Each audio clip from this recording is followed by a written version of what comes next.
अस्सलामुअलैकुम नाज़रीन, मैं हूँ आपका होस्ट ज़ुहैब अतीक। खबर की अंदरूनी कहानी के साथ एक बार फिर आपकी खिदमत में हाजिर हूँ।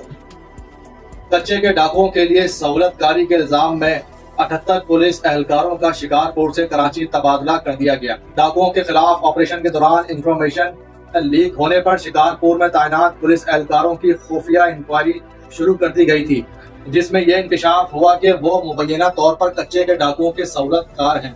मज़कूरा पुलिस एहलकारों को सजा देने या नौकरियों से बरतरफ करने के बजाय इनका ट्रांसफर कराची रेंज में कर दिया गया है, ताकि अब शहर की आवाम इनकी खिदमात से मुस्तफीद हो सकें, जहां पहले ही डाकुओं से शहरी कत्ल हो रहे हैं। ज़राए का कहना है कि कच्चे के डाकुओं के खिलाफ ऑपरेशन के दौरान ये फैसला किया गया है कि जिन पुलिस एहलकारों पर डाकुओं से राब्तों का शुबा है, इनका शिकारपुर रेंज से फौरी तबादला कर दिया जाए। ज़राए का कहना है कि सिंध भर में डाकुओं के राब्ते का पुलिस एहलकारों का सर्वे किया जा रहा है। सूबाई हुकूमत और वज़ीर आला सिंध मुराद अली शाह, IG सिंध गुलाम नबी मेमन की बनाई गई तहकीकाती कमेटी व इंक्वायरी मुकम्मल होने के बाद फौरी तौर पर कच्चे के डाकुओं से राब्तों और इनको लम्हा बा लम्हा की इंफॉर्मेशन पहुँचाने के अवैध अंदरूनी सिंध के पुलिस एहलकारों के खिलाफ सख्त से सख्त महकमा जाती कार्रवाई अमल में लाई जाएगी और इनका तबादला करके किसी दूर दराज रेंज कराची या फिर इनको नौकरियों से बरतरफ करते हुए इबरत का निशान बनाया जाएगा।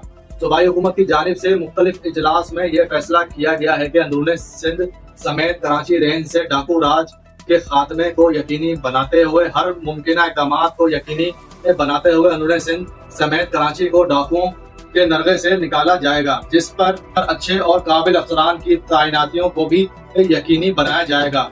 जबकि सूबा सिंध में सिंध पुलिस के सिपह सलार IG सिंध गुलाम नबी मेमन को बतौर IG सिंध तैनात किया जा चुका है, मगर अब तक कराची रेंज के लिए कराची पुलिस चीफ की तैनाती न होना किसी लम्हा फिक्रिया से कम नहीं है। जबकि कराची पुलिस चीफ इमरान याकूब मिनहास, जिन्हें आर्जी तौर पर एडिशनल IG कराची तैनात करके ही इनसे काम लिया जा रहा है। अब देखना यह है कि सूबाई हुकूमत कब तक कराची पुलिस चीफ की तैनाती पर संजीदा होती है। जबकि एडिशनल IG कराची के लिए जावेद आलम ओटो का नाम भी ज़ेरे गर्दिश है और मजबूत तरीन उम्मीदवार भी हैं और शहर में पहले भी SSP से लेकर DIG और फिर एडिशनल IG कराची के मनसब पर भी फाइज होकर अपनी खिदमात बखूबी संजाम दे चुके हैं। अब देखना यह है कि सूबाई हुकूमत कराची पुलिस चीफ के लिए मजीद किसका नाम फाइनल करती है और एडिशनल IG कराची का सहरा अफसर के सर जाता है। जी।